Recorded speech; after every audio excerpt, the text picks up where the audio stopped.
is advised. Hello everyone, and a massive welcome to the Sabi Sands. I'm back from Kenya. Surprise! It's Scott, and I cannot wait for this afternoon's adventure with all of you. This is Safari Live. Ready.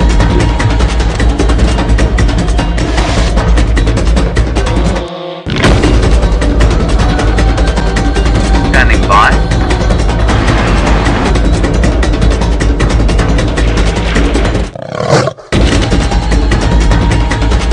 5, 4, 3, 2, 1.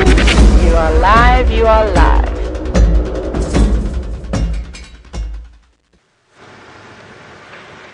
I'm literally shaking with excitement, everyone. You have no idea how grateful I am to be back in the saddle here on Safari Live.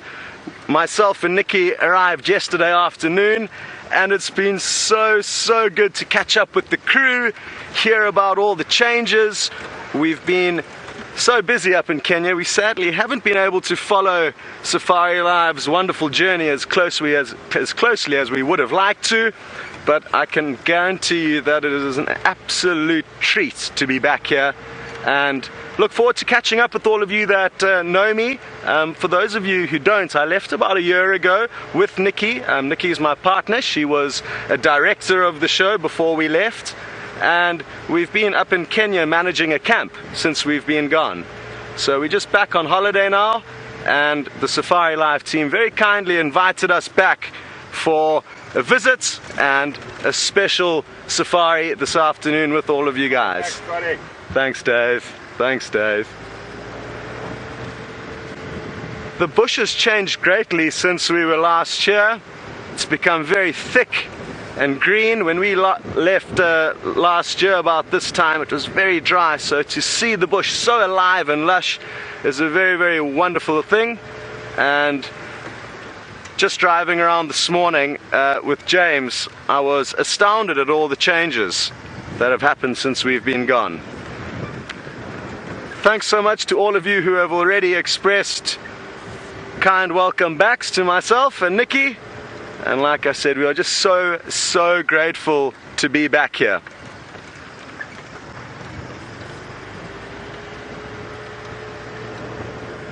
I'm going to continue along this road. We're on Impala Road, and there were rumors of a male lion that was left here this morning. So what we're going to do is just drive around and see if we don't find any sign of him. He's probably not going to be up to much. It's still quite warm, but who knows? You never know what's going to happen out here, so it'll be worth just checking in on him, seeing where he is, and we'll be sure to give you an update once we work out where he is in fact hiding.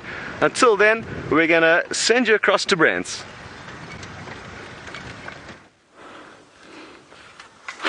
Good afternoon, my name is not Brent in the slightest. My name is James Hendry. Yes, it is. Fergus is on camera. And a huge warm welcome to Kempsville Meadows, Three Oaks and Sutherland Elementary Schools in the United States of America. It is, a warm sort of 26 degrees Celsius, 78 degrees Fahrenheit out here. And we are on a walking safari. Yes, we're on foot. Where the lions, the elephants, the buffalo, and all sorts of other creatures are standing. Now, not everything's dangerous out here. In fact, nothing is dangerous if you know how to look after it, or at least if you know how to look at it and be around it. So that's very important for you to remember. Out here in the wilderness is a place for us as human beings to rejuvenate, and that means it makes us feel good. And it's very important that you leave the wilderness feeling good about yourself and feeling good about nature. It's not out here to make you feel afraid. But there are elements of the wilderness that can be scary, and of course that makes it that much more special. One of the things that is not scary at all is the purple roller. And the purple roller is a very special bird, and it's got lots of different colours, and this is just one feather, and look how many colours it's got.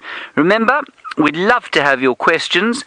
all the way from America. You just tell your teacher what you want to ask us. She will tell the very fine ladies in the final control room. They will tell me in my ear, and before you know it, you will be hearing your own name, and the question, hopefully, will be answered. If I can't answer the question, I'm going to ask my friend Herbert over there. Where is Herbert? He is tracking down there in the distance, and he will be able to tell us. So, the first thing for us to do is to investigate a mystery over here. The wilderness is full of mysteries. Here we have three interesting things. The first is this termite mound. This termite mound is the home, unsurprisingly, of termites. And termites there in the northern United States, well, especially on the east coast, they like to eat your houses, don't they? Because you still build with wood for some reason. Here we don't build with wood anymore, we build with bricks. So we don't have to worry too much about termites in our houses. Then we've got two trees. One is called a Nat.Geo. Can you say gwari? It's a great word to say. Everybody say it together on the count of three. 1, 2, 3. Gwari. There we go. Nat.Geo. And then we have a marula tree, an enormous tree that produces the most delicious fruit that we get out here. And it's not fruiting at the moment because, well, we're going into wintertime. And as we know, there is no fruit in winter. But look around the base here. This termite mound actually extends all the way round where I'm walking. And so we have to ask ourselves the question, did the termite mound come before the trees, or did the trees arrive before the termite mound? And it's a very difficult question to answer. But what we know about termites, of course, is that they eat grass seeds and they eat lots of other kinds of seeds, and they probably take them underneath the ground. And then, well, you can imagine if a marula seed, or perhaps was dragged under the ground by maybe a squirrel, or maybe a termite, or a gwari seed was pulled under the ground by the termites, you can imagine then it would have found very good soil to grow in. So I think you'll probably find that the termite mound came first. I could be wrong, because we often don't know the answers to the questions out here in the wilderness. So my solving of the mystery says to me that the termite mound came first. Somehow the seeds of these plants got underneath the ground in the termite mound, and then they started to grow, because a termite mound is full of nutrients that a seed might like to eat. So that's what's going on here. We are going to head off in that direction there. We're going to see if we can't find some sign of a leopardess and her cubs. If we're very lucky, we will. But somebody who has been very lucky is Scott. So, thanks to very good directions from Brent, it didn't take too long to find this very big male lion. And some of you may well know a lot more than I do about this animal, so I would appreciate any bits of information you may have on him. Like I said, I've been very out of the loop, but what I can assure you is that this guy is not going anywhere soon. As you can see, he's fast asleep, and like I said a bit earlier, it is quite warm. He appears to have quite a full belly. I'm told that he may have snuck in on a meal of a zebra that a pride of lions made not too far from here this morning. So he's well fed in the shade, panting heavily and quite content for now. Oh, well, there's a very, very good characteristic, that scar over his eye, so I'm sure now some of you who tune into Safari Live daily will know exactly who he is. And it's one of the things that we really miss about the Sabi Sands and Safari Live in general, is that you really do manage to keep such close tabs on these animals and get a great insight into their lives, what happens, not just looking at them as a species, but more of an individual. Oh, well, thanks very much to Annie, who's already helped out with the name of this lion, which is Mfumo, and I'm sure he's part of a greater coalition, and he's probably just doing the rounds on his own now. But thanks very much, Annie, for helping me out with that. Now that he's laid down on his side, you can see that full belly I was talking about earlier. And the good news for him is that he can go for a good few days without feeding after a meal like this. And during this time he may be able to focus his efforts more on patrolling what I'm sure is a large territory. He seems to be in his prime, making sure that there's no imposters, and also making sure that there's no ladies that may be looking for a male. Wouldn't that be a treat? Great question through from Riker, from one of the schools in Virginia. Great to have you with us.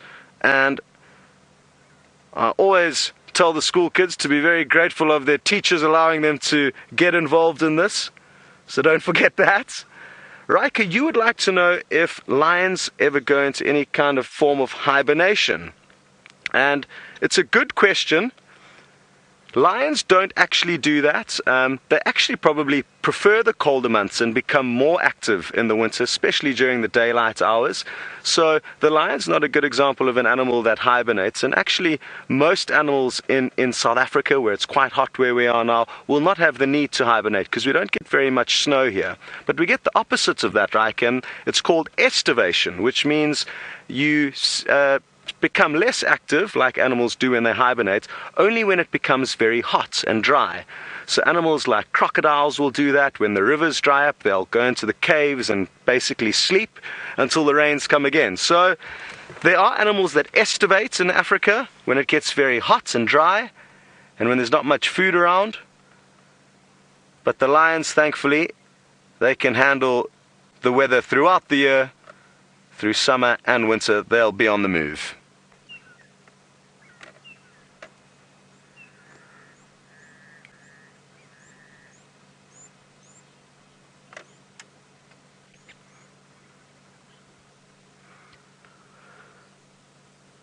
Hello Hayden, also from another school. Great to have you with us.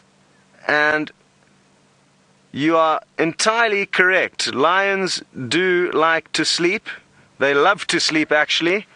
And they sleep for many, many hours of every day. Sometimes 20 hours will be spent sleeping. So when they move with purpose, and they can often move fairly large distances quite quickly. But when it's time to sleep, they really do enjoy it. And in the summer months, and even now going into winter when it's still quite warm, they'll be mainly active at night for those kind of 4 or 5 hours of movements. Which makes our job a little bit tricky because, of course, we would prefer to see them on the move, in action, doing their business. But the good news is if we're patient this afternoon, and we come back a little bit later and spend some time with him, hopefully we'll get to see him waking up. Maybe he'll roar for us if we're very lucky. If there's one thing that I wish I could show everyone on safari, it would be a lion roaring. It's one of the most impressive things to experience. And later we could get lucky. So even if your class finishes, when you go home, tune in and maybe you'll get to see the king of the beasts roaring. As I said earlier, it was Brent's wonderful directions to this lion that got us here, and you can thank him because you're about to jump onto his vehicle. Hi guys, welcome to Kemp Sutherland in Three Oaks. Great with us. Oh, sorry, Senzo, our aerials popped down.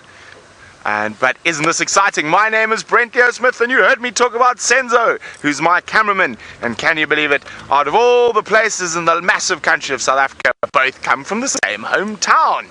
But it's great to have you all with us. And I know you've just been with that beautiful big Birmingham boy, that male lion with Scott. Now, of course, you will know that male lions eat meat.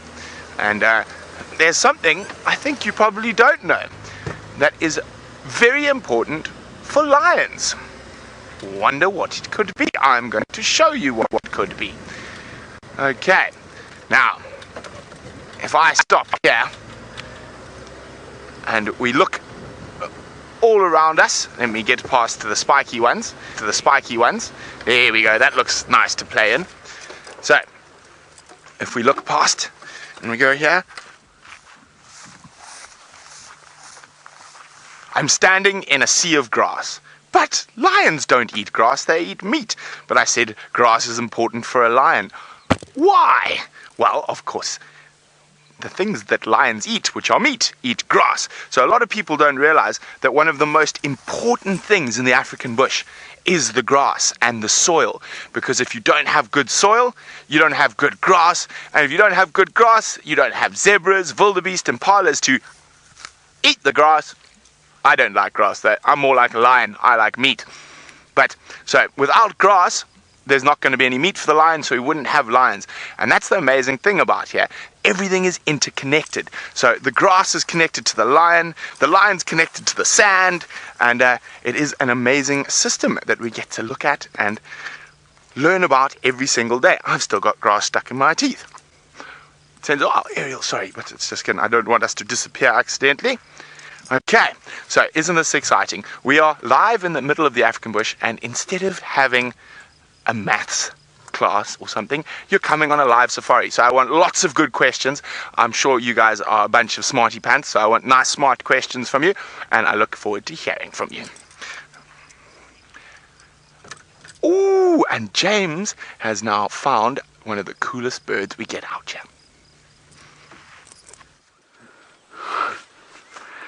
We had found a cool bird. Unfortunately, as birds often do, it flew away. But there they fly. They're flying there. Look, it's a huge flock. Those are very special birds, everyone. They're called ground hornbills. There, we've got them in the tree there. Can you see them, Ferg? There's another one coming across. This is a flock of some 7 ground hornbills. That's extremely unusual, and I know you can't see a very good picture of them there. Look at them all going into that tree, but they're the size of turkeys. Enormous black birds that look like turkeys. They've got big, what we call red wattles underneath their faces, a little bit like turkeys do. And I don't think they taste like turkeys, but we can't eat them because they are highly endangered. That means that there are just not many of them left. Now we can try and get a little bit closer, but I think they'll probably fly away. But it's still very, very special to see them. And do you know what they eat? They've got beaks that are like chisels. I don't know if you know what chisels are. Chisels are things that are used to break plaster and break rocks and that sort of thing if you're trying to knock down a building. Well, those beaks that the ground hornbills have are like chisels, and they use those to break up tortoise shells. You know what a tortoise is? You might call it a turtle where you're from in the United States. But out here we call them a tortoise. And the tortoise has got a very, very hard shell, and that is one of the only animals that's able to crack open a tortoise's shell with that beak, which is like a chisel. Otherwise, they eat mice, and they'll eat lizards and snakes. Now, Mariah, you say, how do birds hunt for food? Well, Mariah, there are thousands of different ways, well, maybe not thousands, but there are a lot of different ways that birds hunt for food. These ones walk along the ground, so they're not hunting now. They were calling to each other, they were singing across this valley, going, hoo, hoo, hoo, hoo, hoo, hoo, hoo, hoo, hoo. So they weren't hunting. These guys hunt walking along the ground. And they look like sort of angry old men as they walk along the ground. They stalk along and then they grab things. Then you might choose to hunt like a bee-eater or a roller. Remember that feather I showed you? They do what we call hawk insects, which means to catch insects in the air. Otherwise, they can fly down onto the ground and catch insects there. Or you might do it like an eagle, like your American bald eagle. And that means that you're going to catch things in your talons. So the bald eagle, of course, will catch fish in its talons. The talons are the claws or in the feet. And they'll swoop down from a great height and grab whatever they can find on the ground. So those are 3 of the ways that birds like to hunt. Those are very, very special birds, those are. I'm very glad we managed to see them. They are called the ground hornbill.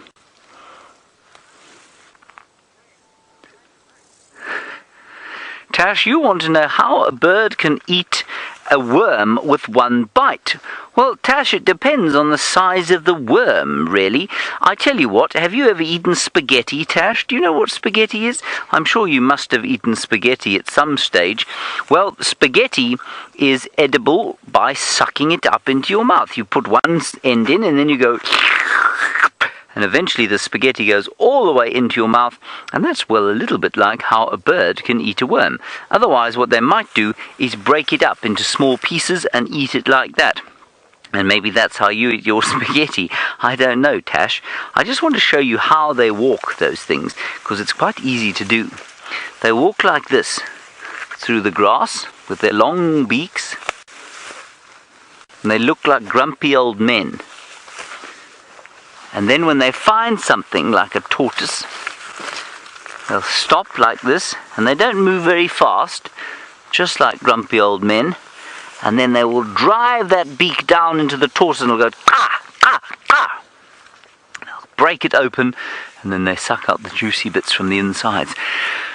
Not a very nice way to go if you happen to be a tortoise. You don't want to be found by a ground hornbill. Now, Cameron, you want to know, can they catch food while they fly? No, you see, a ground hornbill can't. A ground hornbill has got feet that are designed to help it walk along the ground, like I was showing you there. They don't have the kind of feet like an eagle, which can fly through the air and then swoop down and grab things, or like some of the hawks, which can catch things in the air with their talons. They can't do that. They don't have the feet that are able to do that. But in the same way, you know, if you put an eagle on the ground and told it to catch something, it would really have a tough time doing that. So they are adapted, this is what we say, they're adapted for walking on the ground and catching their prey on the ground. That's a very good question. We're going to move out this way. Brody, you say, do lions eat those birds? Yes, a lion would eat those birds, but their birds are quite clever and they can get up off the ground very quickly. I do know of at least one incident where a leopard has eaten those birds, so yes, I see no reason why a lion wouldn't. Most of the lions and hyenas and leopards and other animals out here, careful Fergus just nearly cut his legs open on a thorn tree. Most of the predators like lions and leopards and caracals and hyenas will eat any kind of meat that they can get. So it really doesn't mean just because that thing likes to eat meat that it won't be eaten by other meat eaters. But a lion won't necessarily try and eat one of those birds. Let's walk slowly through here. Well, Madeline, you ask a very good question. You say, if they hunt on the ground, why do they fly to the trees? Now, I want you to think carefully, Madeline. If you were living here and it became night time and you knew there were lions and leopards and hyenas all over the place here, what would you do? Would you go and sleep in a tree, or would you sleep on the ground? And I bet the answer is that you would go and sleep in a tree. Now, a bird like that can fly for the same reason. They fly and sit in trees because it's a safe place for them to be. They don't want to live on the ground.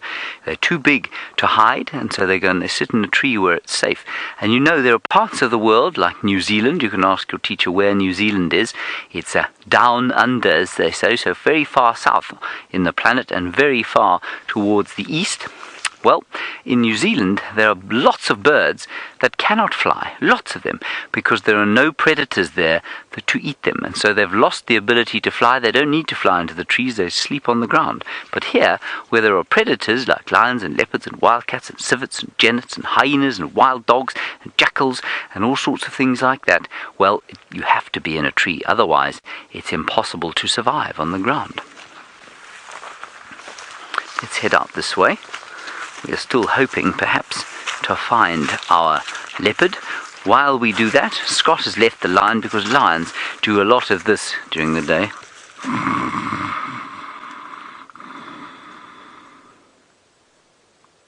So hopefully Scott will find you something else entertaining. One person that I have missed for their humour is James. He has very special talents. And all of you are lucky to be able to experience that talent daily. He certainly is a joker, and I am jealous that I did not get to see him snoring now, as you all did. The lion, as James said, was snoring away, and we thought we could spend our time more effectively elsewhere, searching for any more action. And to be honest, for me, just driving around and remembering all the different sightings that we've had on all of these roads and just about all of these trees from the time that I was last here. Some of you may remember a morning where I can't remember which way I was driving, but I arrived at this four-way junction that we're at now, and I think I was actually driving up the road towards where we are now, and we kind of stopped the car here somewhere, and I jumped out to check for tracks and walked a couple of meters, looked up, and 5 of the Birmingham boys were lying just over there, about 20 meters away. And as I was saying, it's all these happy memories of sightings shared with you guys here over my time that is so wonderful to reflect on now.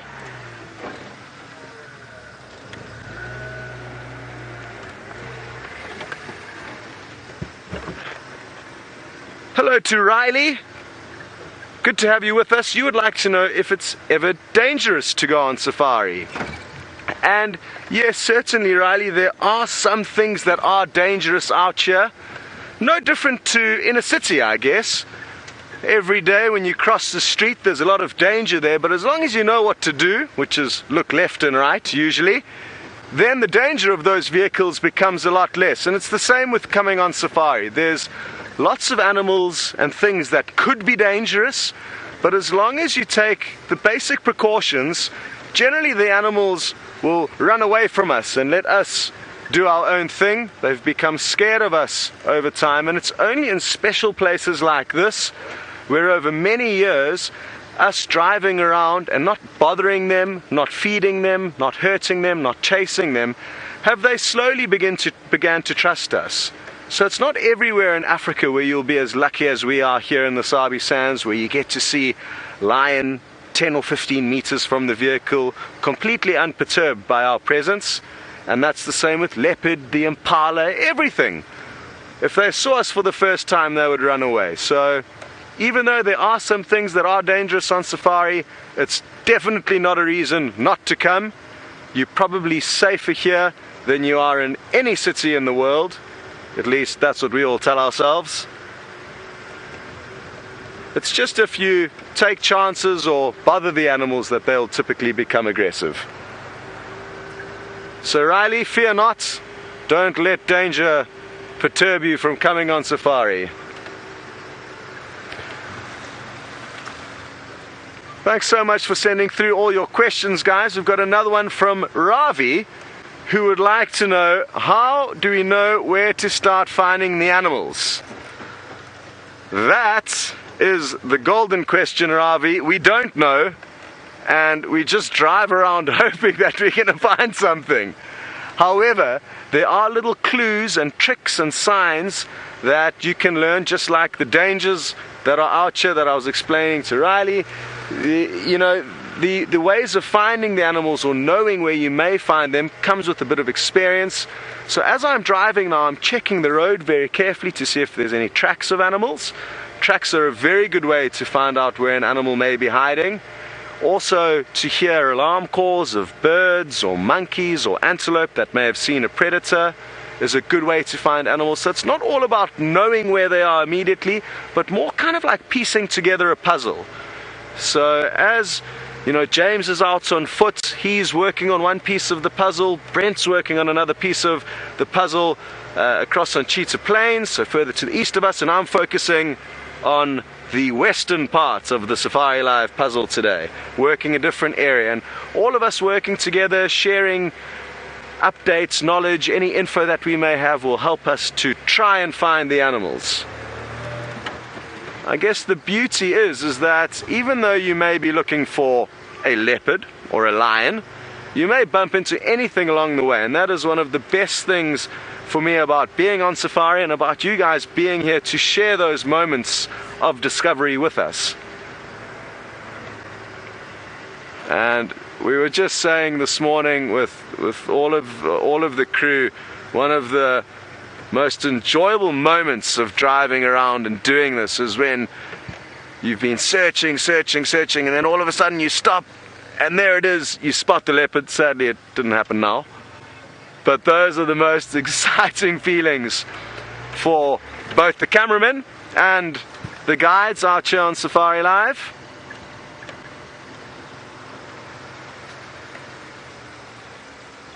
But finding the animals can sometimes be tricky. Well, as I said, the puzzle is getting put together by not just myself and Brent, but also James, and he has found a piece of the puzzle that he would like to share with you. That's exactly what this is. It is, in fact, a puzzle that we're trying to put together here. What do you think happened? Here we have got a fruit that looks quite delicious. It looks like it might be quite nice, doesn't it? But it isn't. It's actually poisonous to us. And it's called a cucumber. A wild cucumber. I know it doesn't look anything like the cucumber you might put in your salad. And look, it's been eaten. Well, what do you think would eat it? Now, there's no way for you to know that, of course, but I know, because I know that there are very few animals that eat this thing. And the animal that eats it the most is something called a tree squirrel. Now, I'm sure you all know what a squirrel is, because you probably have them somewhere near where you live. You've probably got squirrels around there that put their nuts in trees and keep little pantries of nice things to eat during the cold season. Well, the squirrels here don't have to do that. They do it a little bit, but not quite as much as they do where you are, because they don't have to. It doesn't get so cold here, it doesn't snow here, and so although the winter time is difficult for them, it's not nearly as difficult as it is for the squirrels where you live. But the squirrels can eat this cucumber plant, and it's these seeds there, those seeds that are poisonous to us as human beings, so we couldn't eat those, but a squirrel can eat them. And you'll find out here that many things that are this colour, that are brightly coloured, red or orange or yellow, are often quite poisonous to human beings or to quite a few predators. And there'll be one or two things that have developed the ability to eat those poisonous things, because it's a waste to have all of these nutritious things out here. And so if you find something that is sort of red or orange or yellow in the wilderness and you're hungry, rather don't eat it, because it could be toxic or poisonous. Now, Dominique, you say, are there any poisonous animals out here? Well, you know, poisonous, of course, means when you eat it, it will harm you. It does not mean something like venomous. So we have scorpions out here which are venomous. That means they can sting you and they can hurt you, and they can cause a real problem. If you get stung by the wrong scorpion, it might be able to kill you if you're quite sick, but it's unusual. Then, of course, we have snakes, but we don't describe snakes as being poisonous. We describe them as being venomous, because they can bite you and they can harm you like that, and the venom or poison can make you feel very sick, and sometimes it can kill you, only if there's no doctors around. But poisonous means that if you tried to eat something, would it hurt you? Now, you can eat the most venomous snake out here and you'll be absolutely fine. So we don't have poisonous animals, really. I don't think that there are any animals out here that we couldn't eat. Maybe some of the insects. Maybe some of the insects would make us feel a little bit sick, but otherwise everything else would be really fine for us to eat, as long as it was cooked. And you know, one of the most delicious things to eat, well, I shouldn't really say this, but Scott's going to show you that thing right now. Well, I hope none of you are very hungry, because the delicious treat that James was talking about has run off into the bushes. But there's a glimpse. Well done, Dave. Oh, and some youngsters that we didn't actually see before. And I guess that in itself tells a story, in that young warthogs have got their work cut out for them. They are so short in this grass that we didn't even see them earlier, and that must be a very scary situation to be in. Now, interestingly, the warthogs where Nikki and I are now working up in central Kenya in Samburu are a different subspecies to the ones we get down here, and I didn't even know that before we ended up at the camp in Kenya. And basically there's a different warthog or subspecies called the desert warthog, which is the one we get up there, and they've got a few slight differences. The warts, instead of growing out completely horizontally, they almost grow downwards for the males at the end, kind of like a handlebar. So they've got a outward protrusion and then a downward kind of pointing wart, and their ears are slightly inverted at the tips. Instead of being kind of curved like that, they're inverted. So a few very slight differences, but interesting to know that there are a few subspecies of quite a few of the major species that occur through Africa. Another interesting subspecies we get up there is the Grevy's zebra, which is the largest of the zebra subspecies, and has got the thinnest of stripes, very, very thin stripes, and what I think is the most beautiful. So it's been a great adventure traveling up into Kenya, exploring a different part of Africa that we didn't know nearly as well as we got to know this area. And we've certainly been learning a lot about, like I said, major species that do have different subspecies through the continent. And I'm sure a lot of you guys are absolutely itching to get Safari Live going up in East Africa, and some very, very exciting times to look forward to there.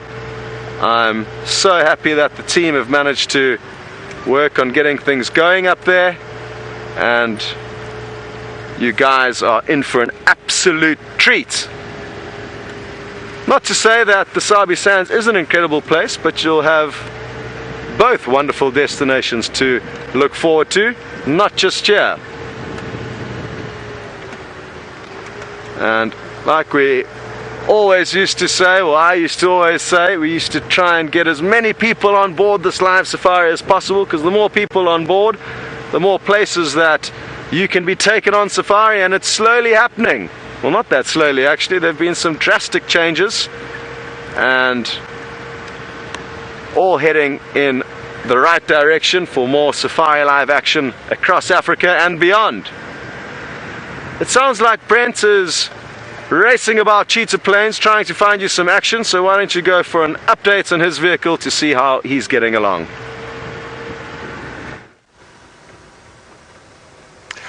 Hello, welcome back. Well, unfortunately we haven't found much action just yet, but I'm checking the northern sections of Cheetah Plains for one of my favorite leopards, and I'm hoping that he's going to be around here. Now, there's always a good chance we might see elephant in this area, buffalo, hippo even. There's a waterhole coming up around the next corner that has hippo in it sometimes, and this is one of my favorite parts of the Sabi Sands. As we come down through here, there's a lovely waterhole and some of my favorite trees.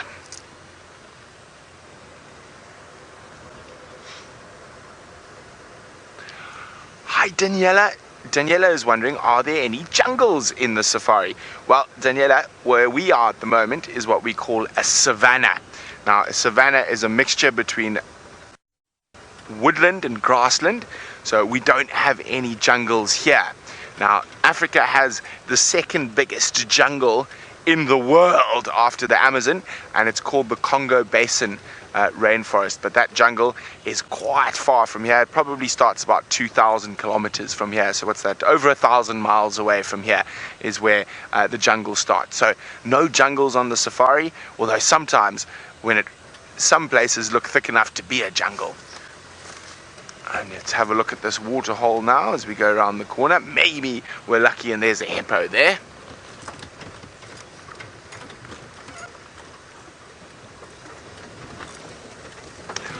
Hi Caitlin. Caitlin wants to know, are guides the only people allowed here?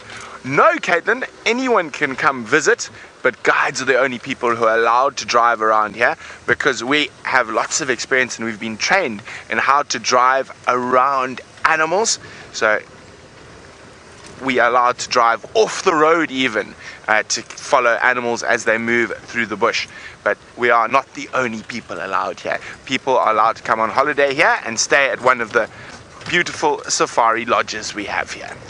Okay, no hippos dearie me. What's happening today? So let's have a quick look at the waterhole. And you'll be able to see why I like it so much here. It's so pretty.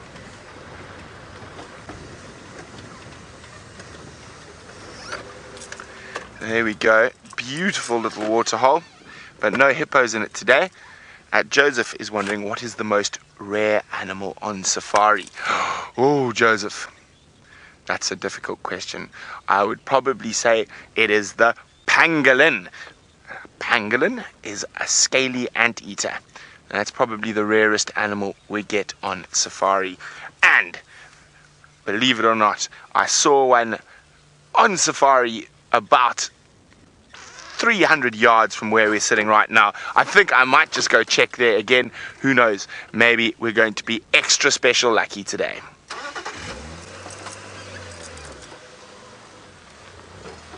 Now, a pangolin is a weird looking creature, and he only eats ants. And only eats ants, and even more specifically, 98% of his diet in this area is made up of one species of ant. And pangolins like them. I don't like those ants. They're called pugnacious ants. Now, pugnacious means they're mean and nasty. So if you walk near a pugnacious ant's nest, they bite you, and they make you dance like a silly fool. And the place I saw the pangolin was just over here. Come on, pangolin. We're feeling pangolin luck today, I'm hoping.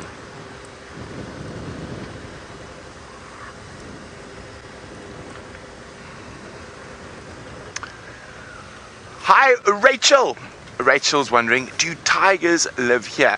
Oh, unfortunately not, Rachel.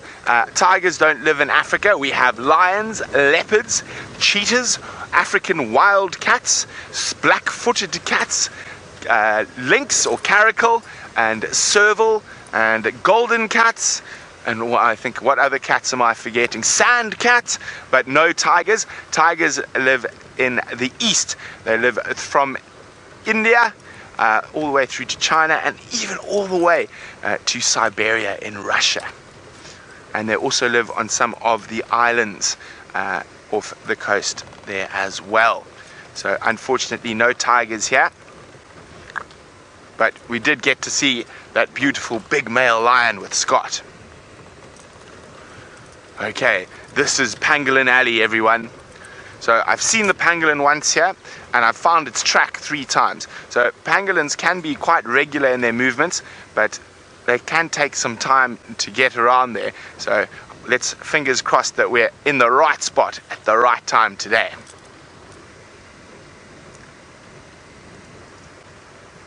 Now this is always also a good place for that favorite male leopard of mine. So we're going to have a look to see if we can find any of his footprints. Maybe he's come to visit us while we do that. Let's go to the man who's leaving footprints in the bush, James.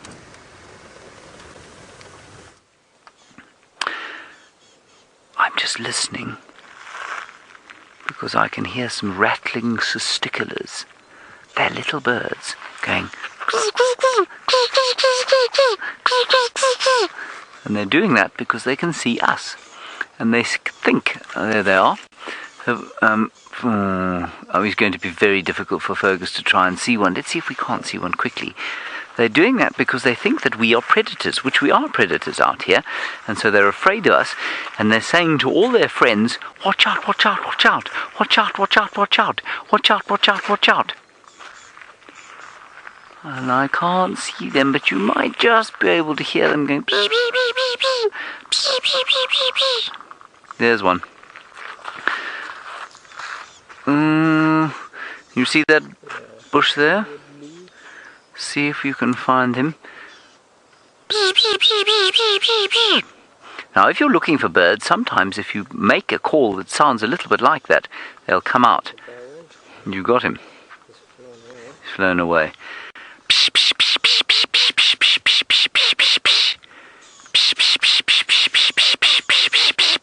Yeah, they're coming. Yeah, they're out in this bush close to us.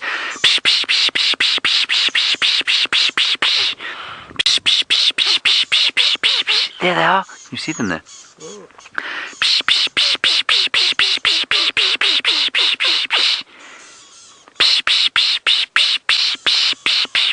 Isn't this wonderful?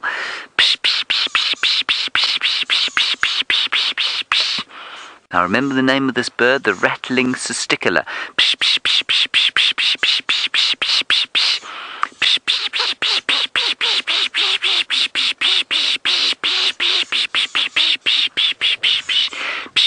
Now they do this if they see a leopard or a lion, to warn each other and warn the other animals out here, and because they see us as being as much a predator as a leopard or a lion, they're doing the same thing for us. Especially now that I'm imitating them.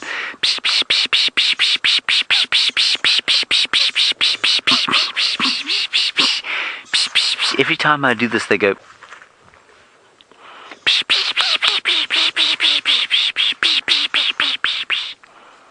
You know, there are over 250 bird species that you can see out here. And if you stayed here for long enough, you'd probably see almost 300. And that is just one of them. We've showed you two special ones. We had this, the rattling cisticola, and then the other one, the ground hornbill. All right, kids, we're going to say goodbye to you now. I hope that you have a good day at school. I'm sorry that, you know, there in the United States you don't have more of a vacation at this time of the year. In South Africa, no kids are at school at all. Anyway, enjoy the rest of your day at school, and we will see you next time. For now, let's go back to Scott.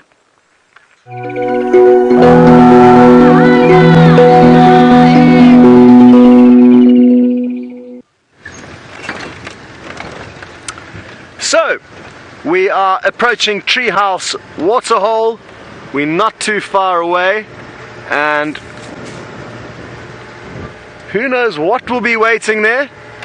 I'm told that Hosanna and Shongile do like spending time in this general area, and it would be wonderful to see either of them. Although it must be said that Nikki and I last night, as we were driving into Djuma, only a few hundred meters away from the FC, we did bump into Shongile. So we did get to see her in the flesh, very briefly. We then rushed to FC to try and get the message to the team, and we didn't spend too much time with her, but what a treat for us to get to see her on the way in. Like I said, just a few hundred meters from the final control. The area we are working in at the moment certainly does have quite a few leopard. They seem to be considerably smaller than the leopards of the Sabi Sands, both male and female. It's quite a dry, arid area, so not as much prey for them as here. This, having looked at it now, having come from where we have, is pretty much leopard paradise. I think lots of comfortable marula trees for them to sleep up in, lots of food.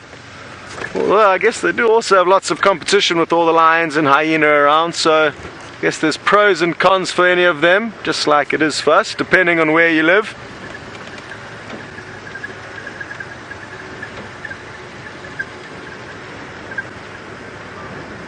I remember before Hosanna and Shongile there was Kunyuma and Quarantine, who I'm sure a lot of you still keep track of, and this waterhole used to be one of Kunyuma's favorite hideouts, so it's interesting how the varying litters over the years will take refuge in similar places.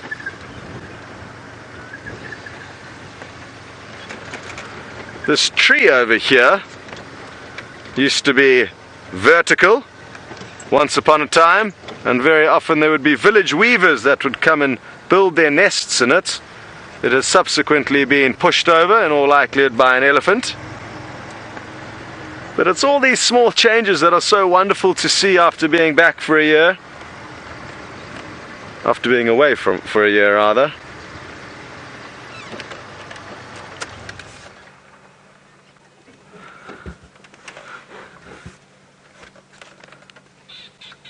And thanks very much to all of you who have commented on that. You're happy that we got spoilt with the sighting of at least one of the royal cubs.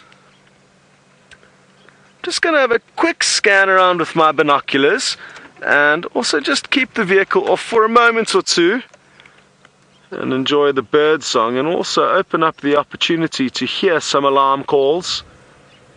It is one of the most exciting and exhilarating things to follow up on, is that of an alarm call, be it of a monkey, an impala, any of the prey animals that may have seen something that they don't like, a predator that they don't feel comfortable about. They'll shout out, set off the alarm, and it's one of the most common ways for us to find animals, especially when the vegetation's thick like it is at the moment. It's just so tricky to see animals. You could literally drive meters past a lion or even a leopard without seeing it. But I think we've had a good scan for here. And I cannot resist, excuse me, but I'm going to be rushing around as much as I can this afternoon to cover as many of the roads as possible on Djuma. We also went out for a little drive in between the morning safari and the afternoon safari, where we headed towards and explored what was going on there. But I think our next stop after this will be the new hyena den that I'm told has only very recently become active again, which is great news. They provide such awesome entertainment. Of confusion to which the lady who's moved back here with, I'm told, cubs stays, and the clan and a few to the tail possibly come to play. I remember when we left last year to which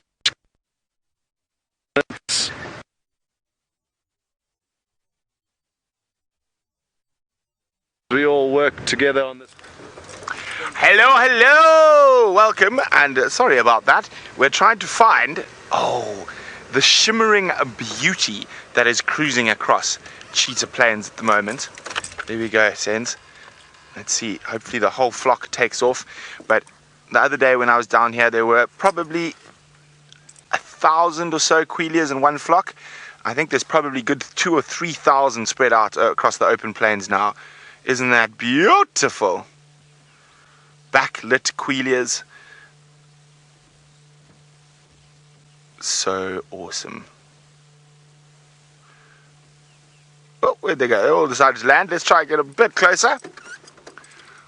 Oh, they just keep going. No, just keep following them. They're going across the... I mean, they haven't stopped to the right. Across the grass, you just see them. Look, they just haven't stopped.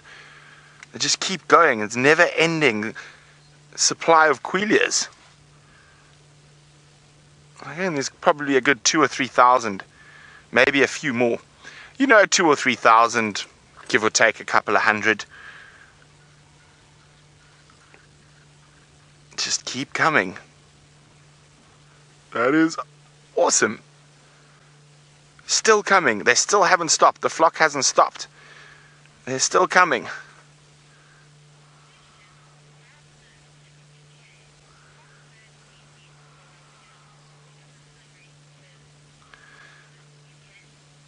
Up a bit, Sense. There we go. So Samantha in the UK is wondering, of all the bird species that come visit us here in southern Africa, which one migrates the furthest?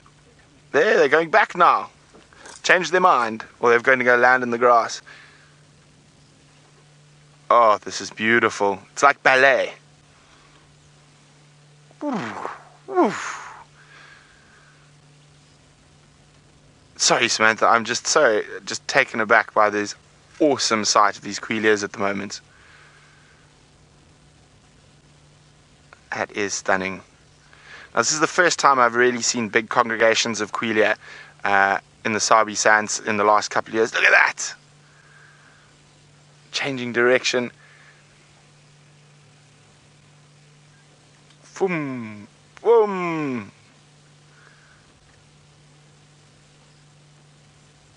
Oh, wow. Samantha, I will get to your question. I'm just really enjoying the sighting.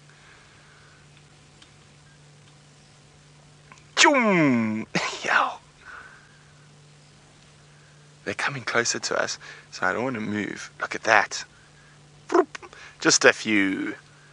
Now, of course, there's about 4 or 5 different flocks around us, and that's one of the bigger flocks.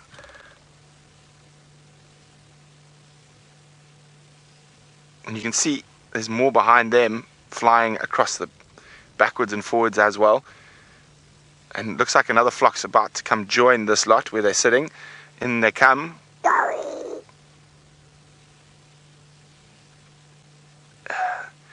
I mean, they are literally stripping the grass seeds bare. And of course, that's not terrible for the grass, because they're going to go deposit it in their droppings and spread the seed. But I mean, this whole plain is completely filled with Queleas at the moment. Everywhere I look, there are massive flocks. There they go. They're still coming closer to us, so I'm not going to move. Oh, wow. Let me just move forward a tiny bit. I mean, they're literally taking over the trees.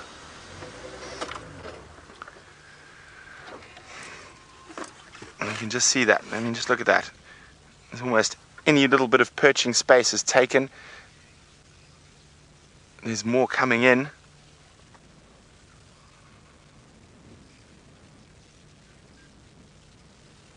Magic, magic, magic. See, look, there we go.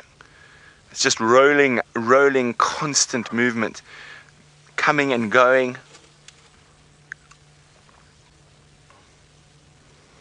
Well, it looks like they're all off now. Let's see if all of them follow.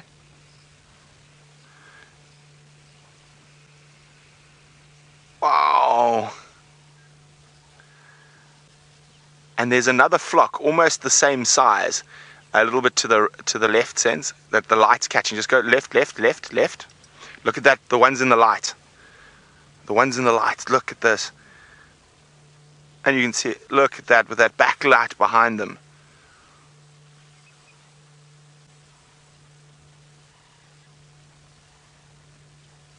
Beautiful.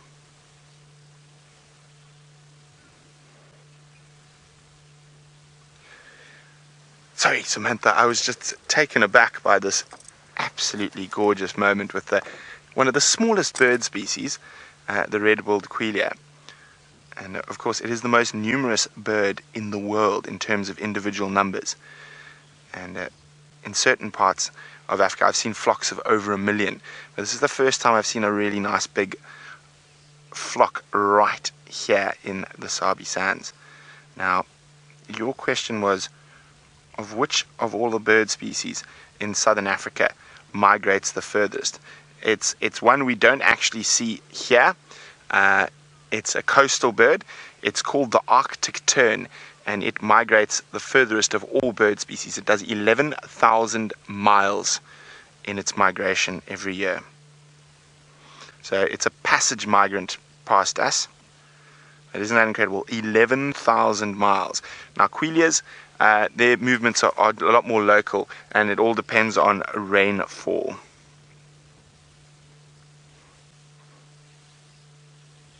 So they travel from Canada and all the way down to Antarctica.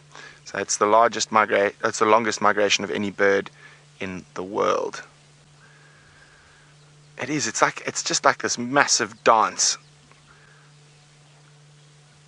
And I said there's about 4 or 5. Oh, there's more. Even I look behind me. There's other flocks like that. And I could literally sit and watch them all day. But I have spotted something else. Let's go have a look. And I couldn't leave Micro Northern Channel. Standing by. I couldn't leave without coming down here to see one particular animal. And it's one of the main reasons, apart from, of course, looking for Mr. Quarantine, and there's another reason I was looking for Mr. Quarantine, is it's, of course, Nicky, Austin's favorite leopard. But unfortunately, Nicky, he was last seen in Torchwood a day and a half ago. Standing by, Mike.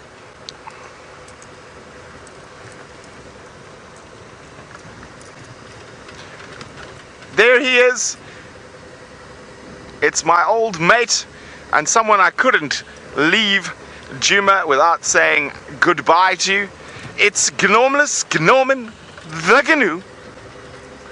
Hi Gnorman, what's crack-a-lacking? I see you've still got some girlfriends. Well done, Gnorman. Oh, Jackal as well. There, on my finger. Hello, little side-striped Jackal. Doop, doop, doop, doop, doop. Oh, were they... For a second I thought I saw another one in the grass, but that's disappeared. There we go. Well, that cheetah plains, you being wonderful. It's nice always to see canids. I do love myself. Yeah, there were two.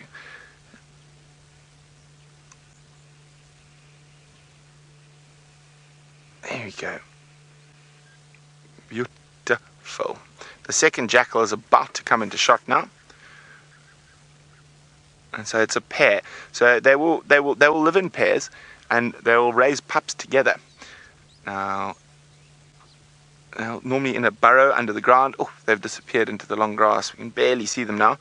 But I'll keep an eye, see if they pop out. But in the meantime, there's my old friend with his girlfriends a little bit to the right. There he is on the far right. Gnormless Gnorman the Gnu. Gnorman, I wish you many wildebeest babies and not too many run-ins with the Birmingham boys. And while I say toodles to good old Gnorman, it sounds like Scott, oh, one of Gnorman's possible friends.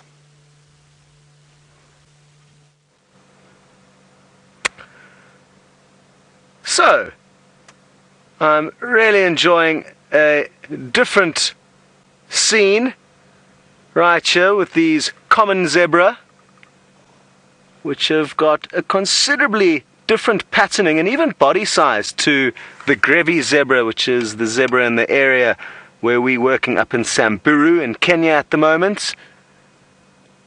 Both individually beautiful in their own way, but I must say that my favorite zebra is the Grevi zebra. And what I'm going to ask is just for Dave to show you in the book the differences between the common zebra and the Grevi zebra. So interestingly, the common zebra, you'll see there's many different types within this subspecies that have all got slightly different patterns depending on where you find them. So these are all common zebra, but they've all got slight differences between one another. Some will have shadow stripes, some won't, but they all essentially kind of similar, except for the ones at the bottom. Those are quite different. The one at the bottom, sadly, is extinct, called the quagga. And now I'm going to flip over to the Grevi zebra, which is the one at the top here. And you'll notice it's got very, very thin stripes, a very hypnotic rump that becomes almost like a target. The best view, or one of the best views of a Grevi zebra is from directly behind. They've also got very big donkey-like ears, far larger than the ears of the common zebra. And even their call is very, very donkey-like. If you were to hear a Grevi zebra calling and not know that they were there, you would assume that it was actually a donkey. So very different to the kind of alarm call or call of the zebra that we hear here, the common zebra. And I just thought I'd take that opportunity to give you an idea of the different subspecies that you get to see in Africa. So we've got slightly diverted from the hyena den, which was just behind us. So we're going to turn around and pop in there. Because I've been out of this area for quite some time now, I'm not too sure exactly what the animals are doing regarding their timings of getting active in the evening. So I'm going to be playing a little bit of guesswork here as to when this mother hyena may well come back to look after her cubs, maybe give them some milk, and then head off.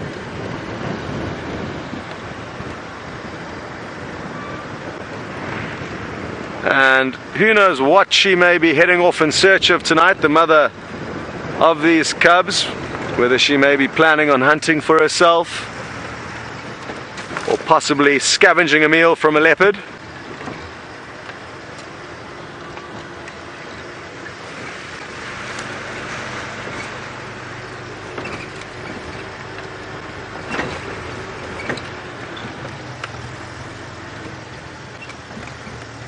Now, I've decided to stay on Djuma this afternoon because I know my way around this property better than some of the new traverse areas.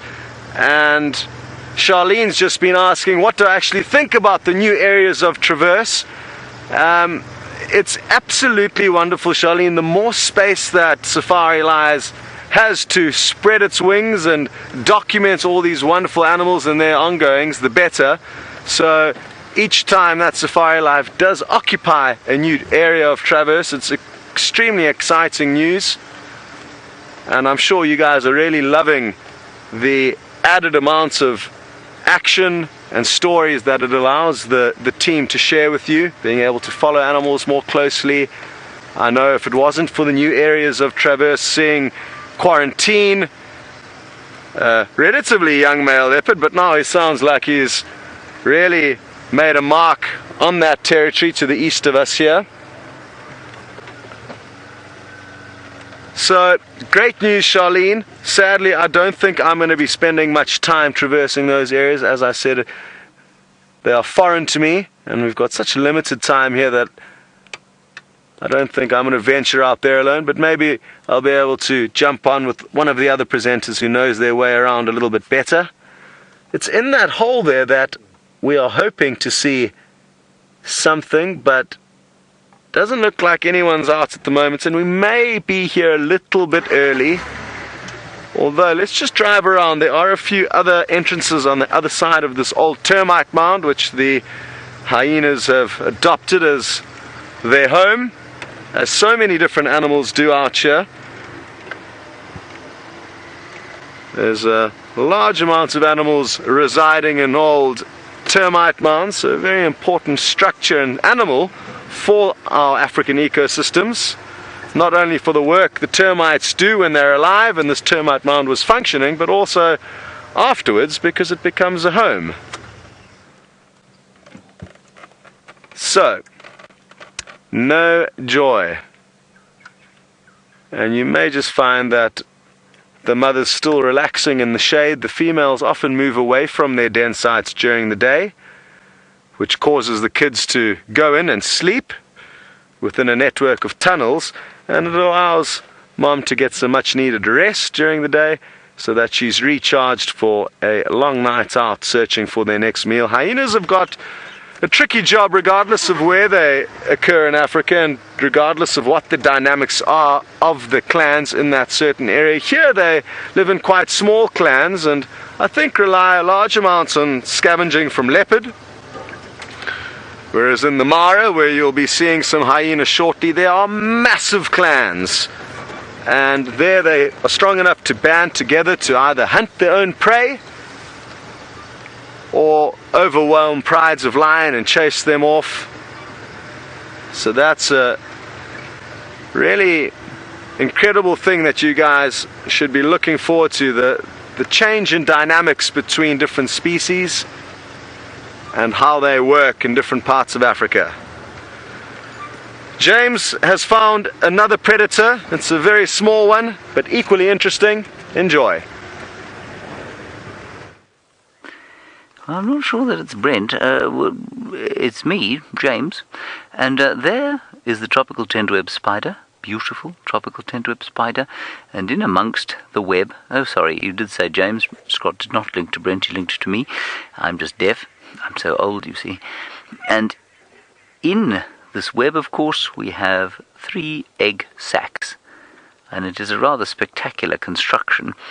And it's quite a new construction. And if you look at sort of a wide view of it, you can see that the grass has been bent over to sort of form the support structure, which I think is quite special. And that indicates that it cannot be very old, because of course this panicum grass has not been here very long. So there's the spider, and then there I think is a male. I think that's a male one there. Hello, Mr. Tropical Tent Web Spider. And look at her protecting the eggs. I'll put these in here. She went to grab at the eggs. See if I can make her do it again. She might just run away. She's quite protective, that little tropical tent web spider. Anyway, she's got a beautiful little web. But, slightly more scarily, we seem to have happened upon what I think is the beginnings or remains or existence of one of the widow spiders. And if you look over here, you can see where the web is, and I don't know exactly which spider this is. There's another one here. You see where I'm pointing? That's a jumping spider. That is not the builder of this web that we're sitting in amongst. The reason I think this is a widow is because you can see this kind of irregular piece of construction going on here. They build very irregular webs. And I think that's why. Although it does, the reason I'm starting to doubt myself, in fact I've now completely doubted myself, it's an orb-web spider that's just fallen sideways. So I don't know which orb-web spider it is, but it's actually just fallen sideways. It's not one of the widows. But the little jumping spider is very special, and I have never seen a plethora of spiders like I have this year. It really is quite astonishing how many spiders there are. And if you want to know about jumping spiders, I would point you towards Planet Earth 2, that marvelous BBC production. And there's a section where they do a story on the jumping spiders. And have you seen it, Fergus? I have, yeah. Jumping spiders are catching what? What are they trying to catch? Well, they're being caught. They're being caught by chameleons, I think, or little geckos. I can't remember. Anyway, the sequence is quite astonishing. And it's in South America, I think. And there are all of these jumping spiders leaping around the place. It's really quite sweet. There we go. And what arrested our attention here was a grasshopper that had been snared in this web, but possibly because we disturbed it. The spider didn't leap out to bite it and sort of immobilize it, so I think the grasshopper, quite luckily, will live to breathe another day. Gorgeous. Now, let me show you where we are. Oh. We're now in a very large block between Zoe's Road, Triple M, that's the sort of western boundary of our traversing, and also Philemon's cut line. Now, this is an area that we think Shadow has spent a lot of time in the last little while, on account of the fact that we haven't seen her, and her tracks have been coming in here, or coming in and out of here, at various stages during the last 4 months while she's had her little cub. And so I'm going to climb onto Mount Djuma there, and you're going to come with me. Don't worry, it shouldn't be too much effort. We should be able to get up all right. And while I do that, of course, I must just say, because I've hardly spoken to you since the school drive ended, I must just say, of course, that it is so wonderful to have Scott back with us for a little while, albeit briefly, and I'm sure you're all enjoying hearing his stories. For me, it just felt like it was a normal day, but a year ago, if you know what I mean. Scott got ready for drive and jumped on the car and off he went, and I'm sure he sounded like he'd carried on where he'd left off before. Right, Fergus, do you think you'll be able to climb this rather vast mountain? I think it'll be a mission, but I will try. You think it'll be a mission, but you will try. Well, stout fellow. What do you think, Herbert? Herbert goes, Right. Like Sir Edmund Hillary, clambering atop Everest, which of course the Sherpas had been doing for many years, but he took all the credit for it. Here we are. Now, the point of standing up top here on Mount Djuma is not simply because we are coming to find some asparagus plants to put in our evening salad. Oh no. The idea is that we look to see if we can't spot a leopard dangling in a tree. As I was saying to Fergus and Herbert as we walked through this block, I said unto them, the only way you're going to see a leopard in here is if it leaps out of the grass at you, it's sitting on a termite mound, or it's in a tree. So we're going to continue looking in those 3 places for Shadow, the leopard. While we do that, Scott has got those very large turkeys that we had a little bit earlier. Okay, maybe you can get it through the gap there, Dave. Sorry everyone, a little bit of last minute. Oh, it is still just poking its head out the side of there. Well done, Dave. So just in time, Dave did a great job of getting you a close-up of a southern ground hornbill. In all likelihood, members of the same flock that you got a glimpse of earlier, I think with James, and they are such cool birds to see that I couldn't resist trying to get you back here for another view. Let's see if we creep forward, if we can't get you another glimpse. They'd be wonderful birds to be able to follow for a day, because they're quite formidable predators and they eat a large variety of prey: insects, snakes, rodents, small lizards, just about anything they can overpower. However, in the long, lush grass, I don't think we are going to have any luck. But good to have you back on our vehicle.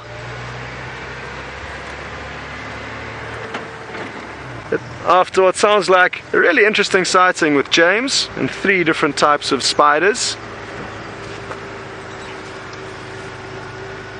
Hello Jody in Vancouver, you'd like to know if I have a favorite bird from up in Kenya. And oh sorry, not Jody, Debbie in Vancouver. Debbie, yes, I do have a favorite bird in Kenya. It'll probably change tomorrow if you ask me then, but let me get it out in the book for you. I borrowed James's bird book, which has the books of sub-Saharan Africa, not just that of southern Africa, so it's got all the species. And this over here is probably my new favorite. It's a type of starling, aptly named the golden-breasted starling. And it's quite a large starling, kind of similar to a Burchell starling, but a much longer tail. So if that's something you could relate to the starlings you've been seeing here. Sadly, because this is a painting, and all credit to the artist, it's a very good painting, it's not a picture. And a photograph of this bird in iridescent sunlight would far better give you an idea of just how spectacular their iridescence and this golden coloring is. Sadly, it's quite a shy starling. Normally starlings can be quite bold, and around picnic tables or rest stops in safari areas you may find starlings becoming a bit of a nuisance. But the golden-breasted starling is very, very secretive, so I've battled to get good views of them so far, but had a few glimpses. Another very, very impressive little bird, which I cannot not show you now, is called a purple grenadier. Let me just find it here in the book. Ooh, this one may require a bit more time because I didn't see its name there. But it should be in the kind of finch twin spot family.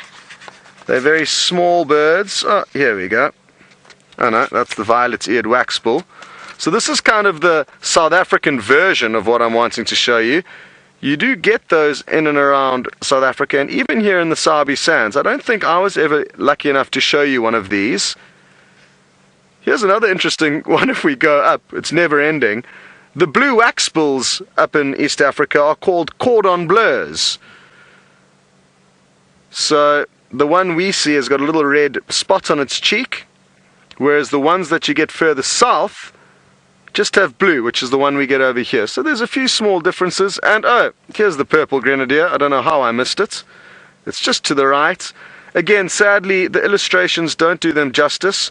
But if you were to search images for purple grenadier, I'm sure you'll find some incredible photographs where you really get an idea of how pretty they are. But yeah, there's a lot of very pretty birds, interesting birds, new birds that we've had to learn since we've been up there. Hello to James Richards. Wonderful to hear that you are watching, and I hope all is well with you. You would like to know a bit more about our plans for Kenya and how much longer we intend on spending there. It basically is a 2-year contract that we've signed with the company that we're working for, and it's the perfect time to come in, kind of make your mark on a camp, make some changes, and enjoy the systems that you put in place before leaving.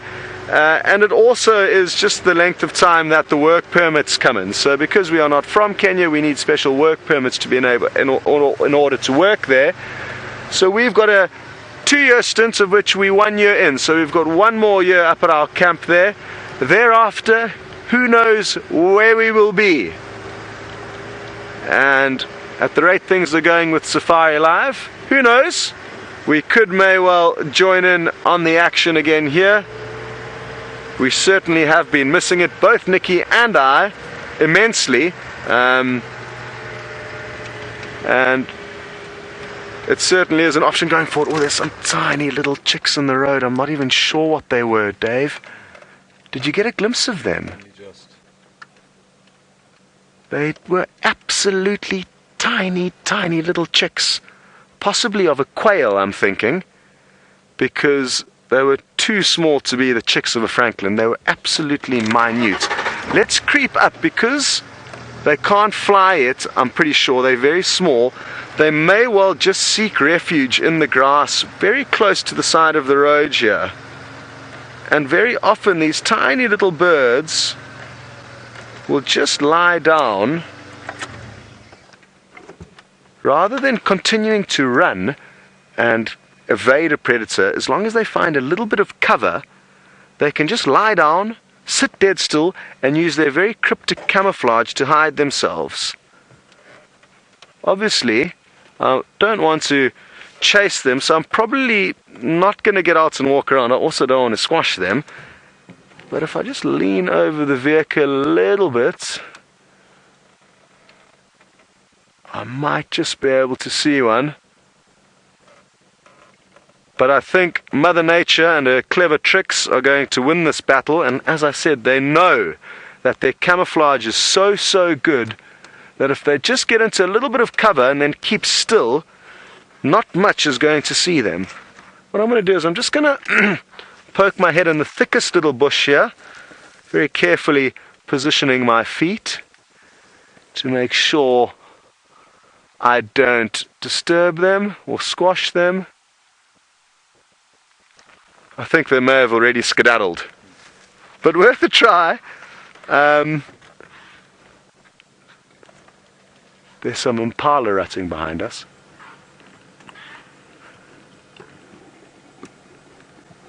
You may just hear a burbling, kind of a gurgling burp,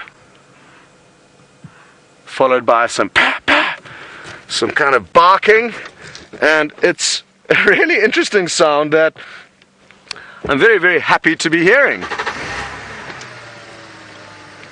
It is also a very enjoyable sound for the predators to listen to, because they know that there are going to be wild man impala running around with very little thought of danger or threats. All they are interested in is chasing off other males.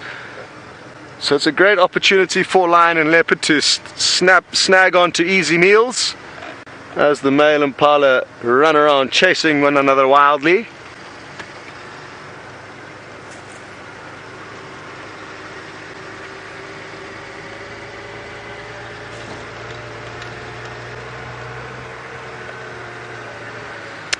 Hello, John. Yes, of course I have heard that Karula has been off the radar for quite some time now. Of course, a huge concern that she may not still be alive is there. I think it's a reality now after the fact that it has been a month. And, you know, even an adult, healthy animal could come unstuck out here. Not that she was old or in any way, dilapidated. What am I saying? But she had no bodily function issues. Looks like there the Impala, or one Impala is there that was possibly chasing another around. Hello, boy. So yes, John, I have heard, who knows, with this very long grass and, you know, tough tracking conditions, maybe she's just been flying below the radar. Of course, we hope that's the case. But if she has in fact moved on, I guess that is the reality of being out in nature, and by her moving on, it's Mother Nature's plan to make space for another leopard. And I guess it's good news for the Impala that we've just seen one less set of claws and teeth to have to avoid.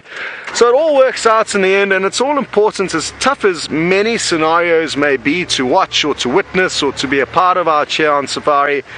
Just because it's emotionally difficult for us doesn't mean that it's not normal or not nature simply taking its course. So I guess that's that. Interesting times though, and I guess you would have to probably wait another month, I'm guessing, to be entirely certain that she isn't still around. You know, it's not impossible for her to just have been in different spots to where the Safari Live team are searching and the other guides in the area. And of course, let's hope that is the case.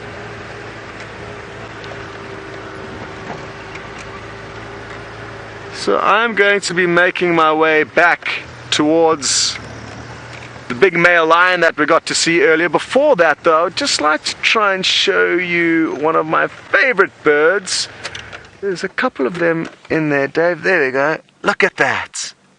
That is absolutely awesome.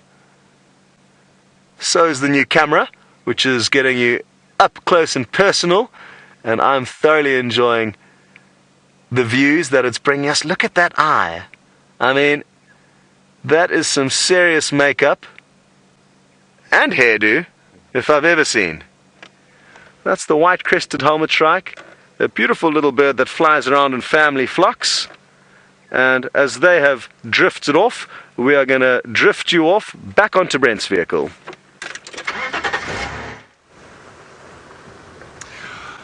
Wow, those Queleas were incredible, and they actually just got attacked by a Warburg's eagle, so they all just disappeared everywhere.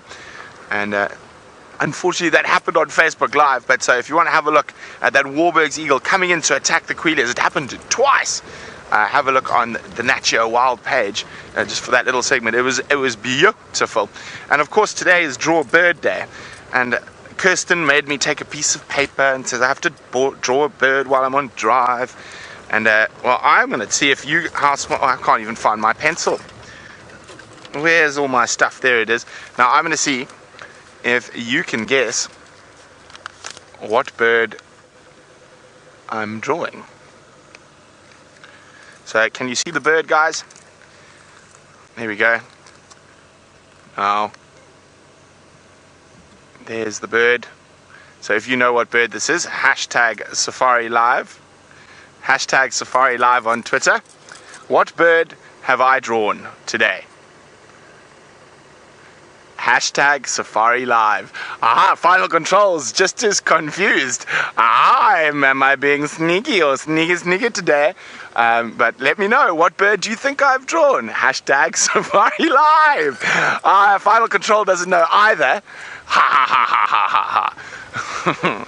Okay, so other news. In Kanyeni, I could see where they found her. A friend of mine who works at Mal actually drove across and said hello. Said they've got that in Kanyeni, but I can just see the cars. She's about 1.5 kilometers, 2 kilometers to the south of the border, which means there's a possibility that Vutomi could be around here. So I'm just going to have a quick look around 3 in a row pan in that area, and maybe we'll get lucky. And I'm just checking for tracks here. So Quarantine, who I was hoping might have made an appearance, was seen in Torchwood 2 days ago, and there's no tracks of him coming back down here. So he's up in the north still, or he's gone into Kruger, one of the two. But hopefully we can find young Vutomi.